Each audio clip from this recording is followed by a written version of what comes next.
The town raised money to find the obese widow a husband. The rancher threw it back and said, "She's worth more. We're organizing a fundraiser to find you a husband, Martha dear." Martha's hands froze over the bread she'd been wrapping. Mrs. Gable stood at her small stand, two other church ladies flanking her like sentries. "We need to talk, dear." Mrs. Gable's smile didn't reach her eyes. "About your situation."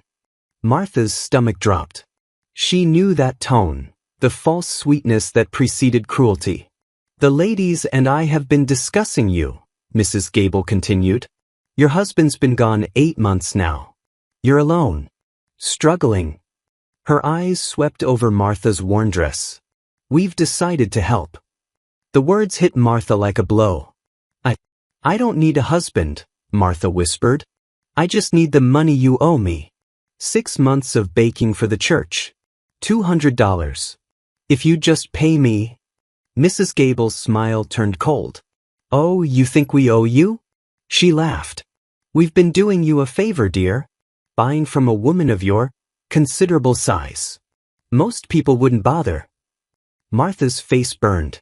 "The council won't allow an unmarried woman of your proportions to live alone," Mrs. Gable continued. "It attracts improper attention from men, leads them into temptation and sin." She leaned closer.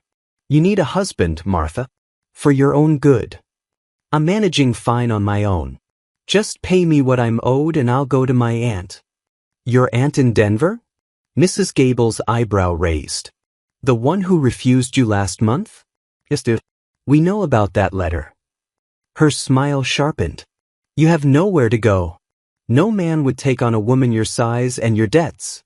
Which is why we're raising money to incentivize someone." She patted Martha's hand. "It's charity. You should be grateful." She turned and walked away, the other ladies following, their whispers floating back like poison. Martha stood frozen, the world tilting beneath her feet. A fundraiser. To find her a husband. Like she was livestock no one wanted. She closed her eyes and for a moment she was 10 again, in her grandmother's kitchen. Warm bread rising.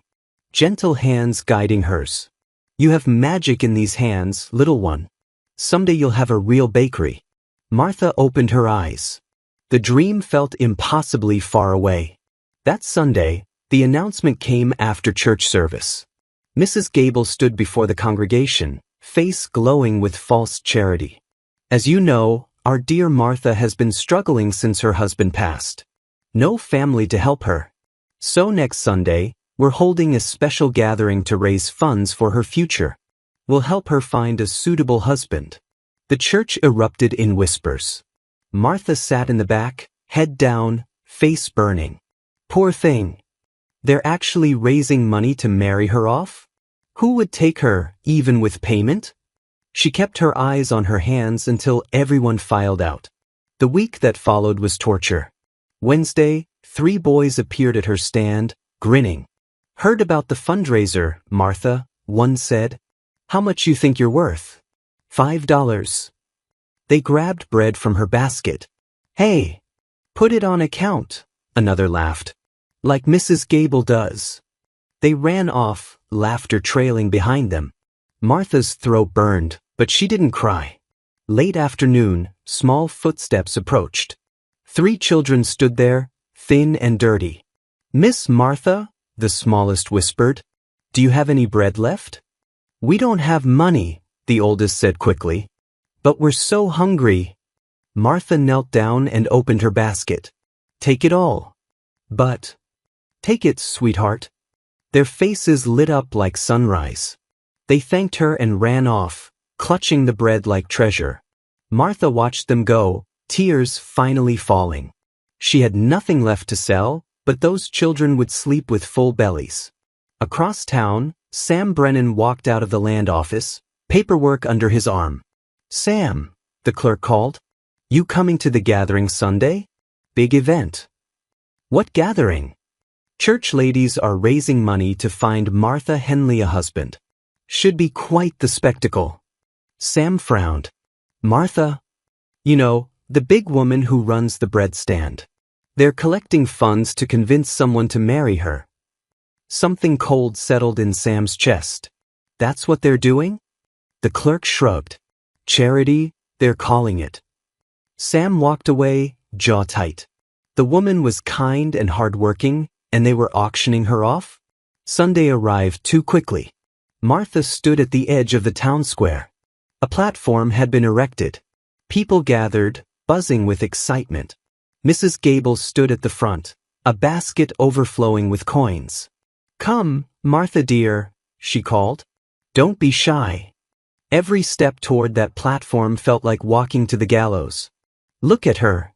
Can't believe she's actually going through with this. Desperate, I suppose. Martha climbed the steps, legs shaking. Mrs. Gable raised her voice. Friends, we've collected $200. A generous sum to help our dear Martha find security and respectability. Now, who among you men will step forward? Silence. Then snickers. Finally a man stumbled forward. Old. Drunk. Leering. I'll take her. And the money. Martha's vision blurred. This was her future. Stop. The words spoken firmly, cutting through the noise. The crowd turned. Sam Brennan stood at the edge, face hard. Mrs. Gable smiled. Mr. Brennan. How wonderful. If you're so concerned, perhaps you'd like to contribute to the fund. She doesn't need your fund. She needs the money you already owe her. And how would you know what she needs? A young man called out, grinning. If you care so much, take her yourself, Sam. Laughter erupted. Big, strong rancher like you could handle her, couldn't you? Martha wanted to disappear. Mrs. Gable's smile sharpened. You've made quite a scene defending her. Didn't you tell the matchmaker you wanted a strong, capable, respectable wife? Knowing snickers. Doesn't look like Miss Martha fits your requirements. Vicious laughter. That's enough, Sam said. Then what do you propose? We're solving a problem. If you have a better solution, we're listening. Sam looked at Martha for the first time, trembling, tears streaming. I won't force Miss Martha. Force. Mrs. Gable turned to Martha. Dear, what do you say? Mr. Brennan seems awfully concerned about you. Martha's face burned. Mr. Brennan is just. Just what? Mrs. Gable's voice sharpened. It sounds like you two already have some sort of connection. Gasps rippled through the crowd. The implication hung in the air. Scandalous. Sam saw it clearly. Walk away and they destroy her.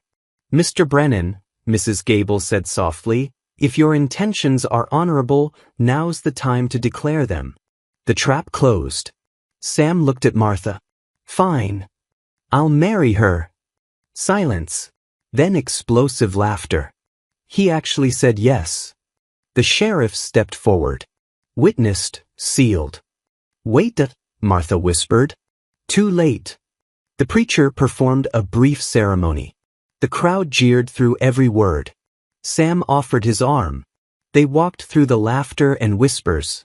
By the time they reached his ranch, the sun was setting. Martha stood in front of this stranger's house and had never felt more alone. The ranch was beautiful. Martha stood in the doorway, taking it in. Well-kept fences. Organized barn. A house that looked cared for, lived in. This wasn't the home of a desperate man. This was the home of someone who had everything together. Which made what just happened even more impossible to understand. This room is yours. Sam opened a door off the main hallway. The room was simple. A bed, a wash basin, a small table by the window. Spare. He set her bag down. Locks on the inside. Then he walked out and closed the door behind him. Martha stood alone in the silence. Her hands were still shaking. Her face still burned from the laughter that had followed them all the way here. She could still hear it echoing in her head. He actually married her. Sam Brennan and that woman. She sank onto the bed, the reality crashing over her in waves. She was married. To a stranger. A man who'd been forced into it by a cruel crowd. He had to regret it. That night, she didn't sleep. She lay awake, waiting for him to knock. to tell her this was a mistake. He never came. Morning light crept through the curtains. Martha rose before dawn, terrified of being a burden. If she worked hard enough, maybe he wouldn't resent her. She found the kitchen and started cleaning. Scrubbed floors that were already clean. Washed dishes from his solitary dinner. Hauled water from the well even though her arms ached. By mid-morning, her hands were raw. She was in the yard, struggling with a heavy bucket, when his voice startled her. "You don't have to do that." Martha nearly dropped the water. Sam stood by the barn, watching her. "I want to help. You're my wife, not a servant." The word wife hung between them, strange and foreign. He took the bucket from her hands before she could protest and carried it inside himself. Martha stood there, ashamed and lost. She didn't know what he wanted from her. The next day she scrubbed the porch. Then mended clothes that didn't need mending. Anything to feel useful. Sam found her in the afternoon, hands bleeding from lye soap. "Martha." His voice was quiet. "Stop. I need to do something," she said, voice breaking slightly. "Please. I don't want to be a burden. Tell me what I can do to help." He studied her for a long moment. Then nodded once. "Can you help with the cattle?" Relief flooded through her. "Just anything." He led her to the corral where several head of cattle grazed. He pulled a rope from the fence post. "Need to separate that heifer for the vet," he said, nodding toward a young cow. "You know how to throw a lasso?" Martha shook her head. "I'll show you." He demonstrated, smooth, practiced. The loop sailed through the air and settled perfectly around a fence post. "Your turn." Martha took the rope. It felt foreign in her hands. She tried to mimic his movements, swinging the loop overhead. The lasso flew backward and wrapped around her own legs. She yelped, stumbled, and went down hard in the dust. For a moment, there was silence. Then Sam was there, kneeling beside her, carefully untangling the rope. His hands were gentle, working the knots loose. Martha's face burned with humiliation. "I'm sorry I..." "Better than most first tries," he said. She looked up, startled. The corner of his mouth lifted. Just barely. But it was there. A smile. Fleeting. But real. Something in Martha's chest loosened. The next morning, she woke to a knock on her door. Martha jolted awake, disoriented. The sun was barely up. She stumbled to the door, nightgown twisted, hair falling loose. Sam stood there holding a piece of paper. "Morning chores," he said. "Thought you could help with milking." His eyes flickered over her disheveled state, sleep-creased face, bare feet, the way she clutched the doorframe. The corner of his mouth twitched again. "No rush," he said gently. He walked away before she could respond. An hour later, Martha found herself sitting on a stool beside a large brown cow, bucket positioned underneath.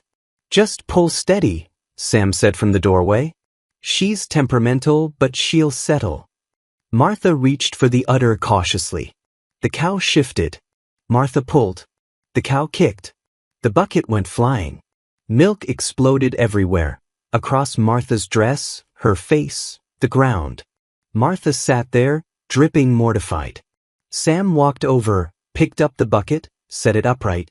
His face was completely serious. "Cow doesn't like anyone," he said, tone dry as dust. "You're not special." Martha blinked.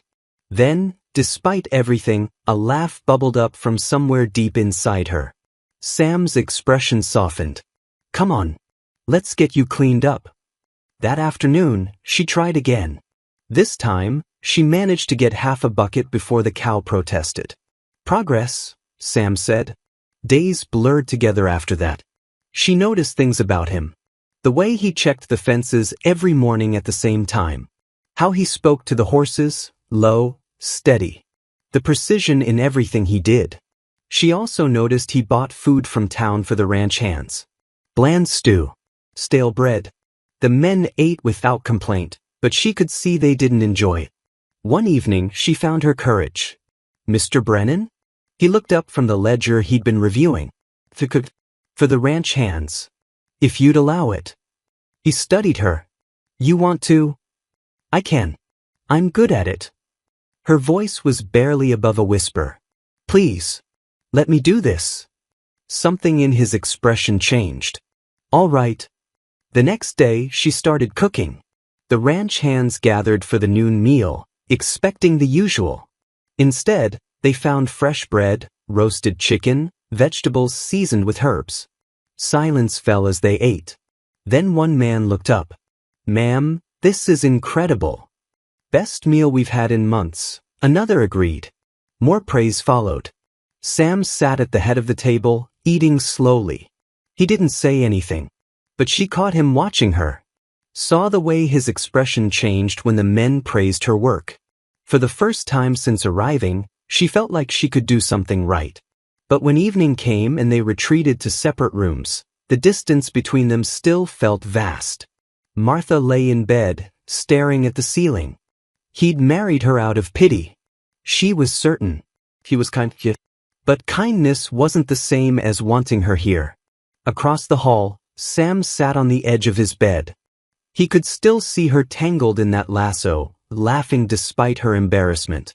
Could still see her covered in milk, wet and mortified, trying so hard to be useful. She didn't see it yet, but he was beginning to. Outside, the wind moved through the fields. Inside, two lonely people lay awake in separate rooms. But the walls between them were cracking. The days settled into a rhythm. Martha cooked. The ranch hands praised her. Sam watched from the head of the table with that unreadable expression. But the distance between them remained. One evening, as she kneaded dough, Sam appeared in the doorway. Where did you learn to cook like this? Martha's hands stilled. My mother. And I practiced. For years. At your stand? Sam said. I remember. I bought from you every week. Yes, she said softly. You were always kind. He nodded. You always seemed like you were thinking about something far away when you worked. Martha's throat tightened. I was dreaming of... She trailed off, afraid to say it. Dreamed of what? A real bakery. With windows. Where people came because they wanted to, not because they pitied me. She kept her eyes on the dough. Foolish, I know. Why foolish? Because people like me don't get real bakeries. Sam was quiet for a long moment. Your bread is the best I've ever had, Martha. That's not a dream. That's skill. She looked up, startled by the certainty in his voice. Before she could respond, he cleared his throat. We're invited to dinner. My cousin's celebrating their anniversary. He paused. I'd like you to come. Martha's stomach dropped. I don't think. You're my wife. You should be there. The next evening, Sam appeared at her door holding something folded over his arm. A dress. Deep blue fabric, simple but beautiful. This might fit you, he said. You can adjust it if you need. Martha touched the fabric carefully. Whose dress is this? Sam's jaw tightened. My mother's. It was her favorite. I can't wear your mother's. My family died in the war. His voice was flat, controlled. Parents. Sister. Lost them all when I was 20.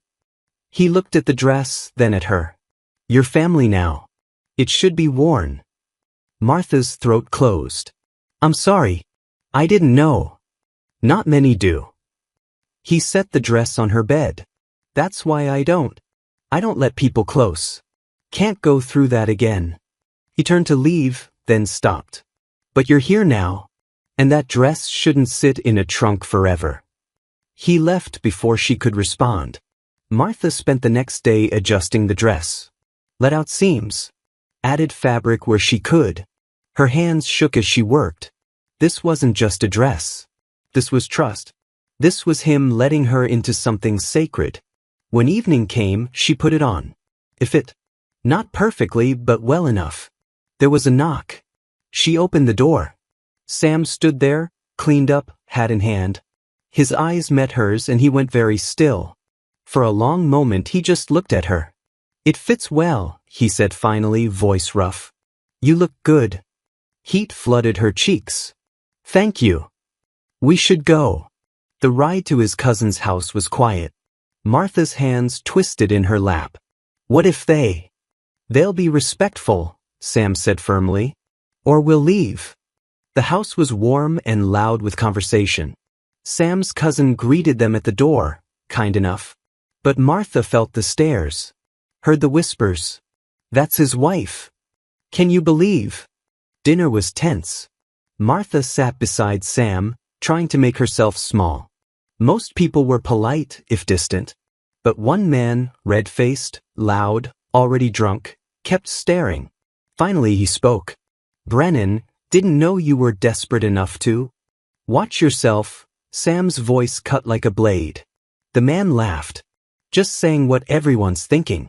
You could have had your pick and you chose. Sam stood so fast his chair fell backward. One punch. Clinked. Hard. The man went down. The room fell silent. Sam grabbed Martha's hand. We're leaving. The ride home was silent. Martha's heart pounded. Inside the house, Sam paced like a caged animal. I'm sorry, he said finally. I shouldn't have brought you there. You defended me. My own family treated you like that. His hands curled into fists. Unforgivable. Martha stood. Walked to him. You're ashamed of them. Not me. He looked at her, something breaking in his expression. Never of you. The next day, Mrs. Gable arrived. Word spread about the fight, she said, standing in the doorway. People are concerned. This marriage was hasty, made under pressure. An annulment would be understandable. No. Sam's voice was iron. Mr. Brennan. She's my wife. This conversation is over. Mrs. Gable left, but her words lingered. Days later, Martha noticed the change. No buyers came for cattle. Suppliers refused orders. The ranch hands whispered. She overheard one. Town's punishing us, boss. Because of the marriage. Her heart sank. That night, she packed her small bag. Sam found her at dawn. Where are you going? I'm destroying you. Your business, your reputation. You think I care what they think? You should. You're losing everything because of me. Martha. I can't stay and watch you suffer. He caught her shoulders. Listen to me. They can take their business elsewhere. I don't care. Before she could argue, hoofbeats sounded. A man from the town council stood at the door, hat in hand, desperate. We need help. The baker's injured. Festivals in 3 days. We need someone who can bake for 200 people. He swallowed. We'll pay $300. And lift the boycott. Sam looked at Martha. Your choice. The man shifted. Please, Mrs. Brennan. We were wrong. About the boycott. We'll make it right. Martha looked at him steadily. I'll think about it. After he left, Sam turned to her. You don't have to help them. If I do this. Her voice was stronger now. They'll have to see me differently. Respect my work. She met his eyes. I need to prove, to myself, I'm more than what they said. You don't need to prove anything. But I do. For me. She paused. Will you help me? Sam's expression softened. Always. For the first time, she believed him. The work consumed everything. For 3 days, Martha barely slept. The kitchen became her world. Flour dusting every surface, the oven burning hot, her hands moving in constant rhythm. Sam worked beside her, hauling flour sacks, stoking the fire, kneading dough when her arms gave out. The ranch hands volunteered in shifts, drawn by the energy that had overtaken the house. Martha was transformed, confident, commanding. This was her element. Sam watched her direct the men. More salt in that batch, Fort. The oven's too hot. Bank the coals. And saw someone entirely different from the woman who'd stood trembling on that platform. She was magnificent. The second evening, Sam had to ride to town. Meeting with the council about delivery logistics. He was buttoning his shirt when the top button popped off, rolling across the floor. He checked his pocket watch. 20 minutes to get there. Damn. I can help. Martha appeared with her sewing basket. If you'll allow it. He hesitated, then nodded. She approached, needle and thread ready. He stood very still as she reached up to his collar. Her fingers brushed his neck. Gentle. She was close enough that he could smell bread and vanilla on her. Could see the flour dusting her cheek. The way her brow furrowed in concentration. Her hands trembled slightly. Sam looked down at her. Really looked at her. The curve of her face. The way her lips pressed together as she worked. The loose strand of hair falling from her bun. Beautiful. The thought struck him with startling clarity. Martha finished the last stitch. Her fingers lingered on his collar just a moment too long. She looked up. Their eyes met. Something passed between them. Electric. Undeniable. There? She whispered. Neither moved. Then Sam cleared his throat. Thank you. He left quickly before he could do something foolish. Martha stood alone, hand pressed to her racing heart. The third day was brutal. Martha pushed herself past exhaustion. The final batches had to be perfect. Had to prove she was worth something. By late evening, the last tray came out of the oven. 60 loaves. 40 pies. Countless pastries. Done. Martha swayed on her feet. Martha! Sam's voice seemed far away. Her legs buckled. He caught her before she hit the ground, lifting her easily. That's enough. But the festival? Is finished. You did it. He carried her to her room, laid her gently on the bed. Rest now. Martha's eyes filled with tears. Exhaustion. Relief. Something deeper. Why did you marry me? The question hung in the air. Sam sat on the edge of her bed, silent for a long moment. I saw you, he said finally. Not just on that platform. Before that. I saw you give bread to those hungry children when you had nothing yourself. Saw you thank customers even when they mocked you. He looked at her. I saw kindness. Strength. Things you couldn't see in yourself. Martha's breath caught. I didn't marry you out of pity, Martha. I married you because I saw who you really were. And I wanted to give you a chance to see it too. A sob broke from her throat. She cried, years of shame finally breaking open.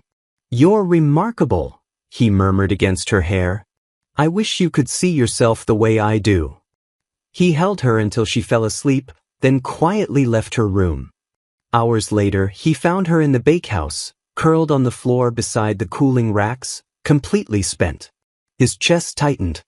He knelt beside her, carefully moving a strand of hair from her face. His fingers lingered on her cheek. She stirred but didn't wake.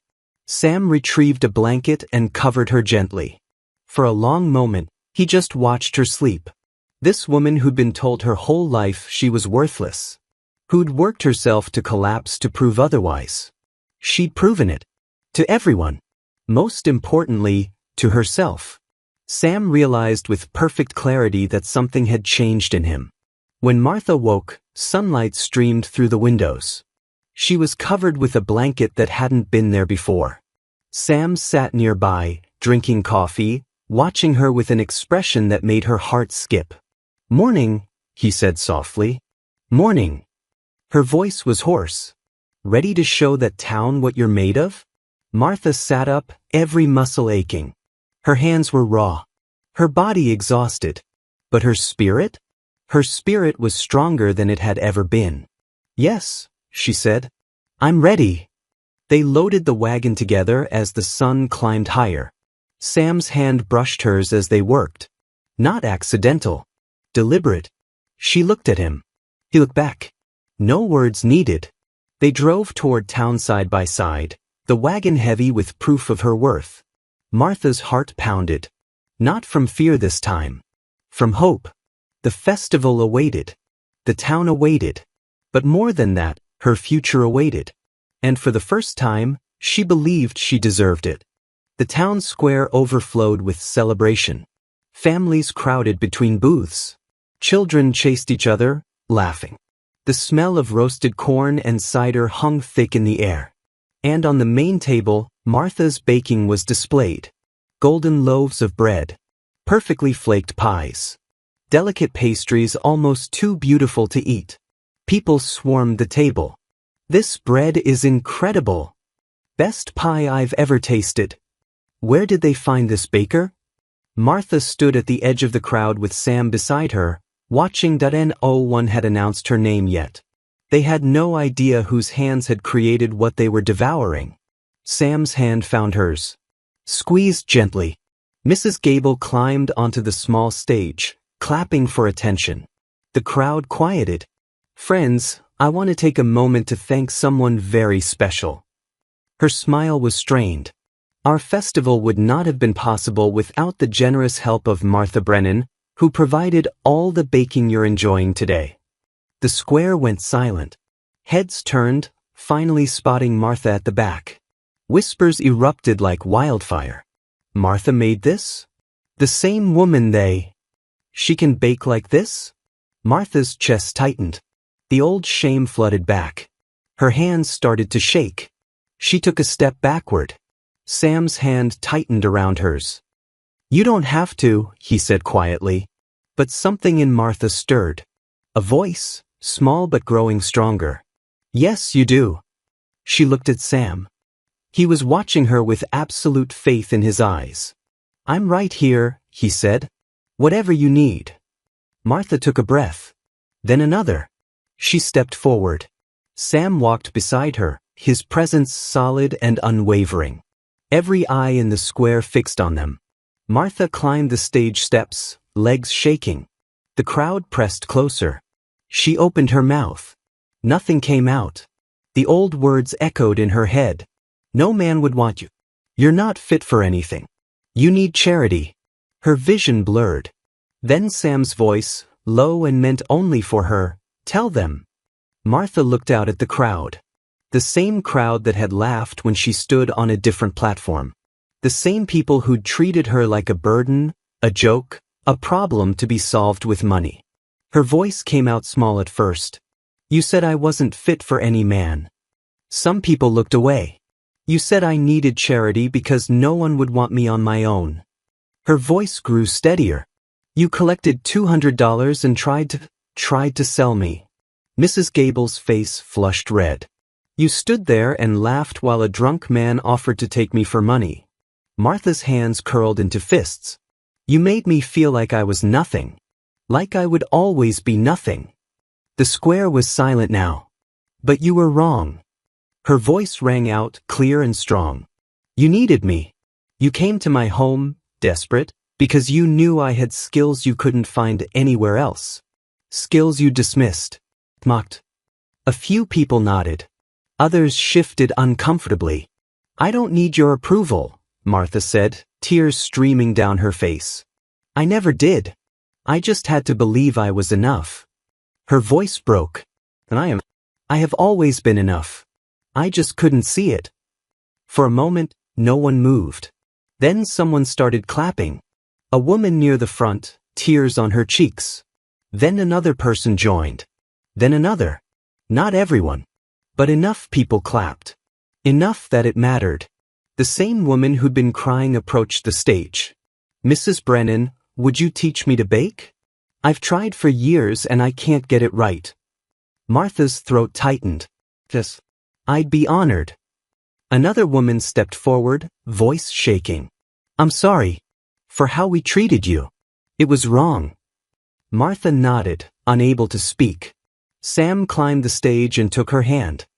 He looked out at the crowd with quiet authority. My wife has shown you who she is, he said. The only question is whether you're willing to see it. He turned to Martha. Ready to go home? She looked at him. This man who'd stood beside her when no one else would. Who'd seen her worth when she couldn't see it herself. Yes, she whispered. Home. They walked through the crowd hand in hand. Some people nodded respectfully. Some still whispered behind their hands. Martha didn't care anymore. As they rode out of town, something caught Martha's eye. A newly painted sign near the road leading to the ranch. Martha's bread, open daily. Her hand flew to her mouth. I had it made last week, Sam said. Figured you'd need it once word got out. Martha couldn't speak. The dream she'd carried since childhood. The bakery with big windows where people came because her bread was simply that good. It was real. Sam pulled the wagon to a stop. Turned to face her. You're not just enough, Martha, he said softly. You're everything. He kissed her then, gentle and sure, in the road leading home. And Martha kissed him back, tasting salt from her tears and the sweetness of finally believing she was worthy of love. Not because someone had chosen her, but because she had chosen herself. And in doing so, she'd found everything she'd ever wanted. A home, a purpose, a man who saw her, and a future that was entirely, beautifully hers.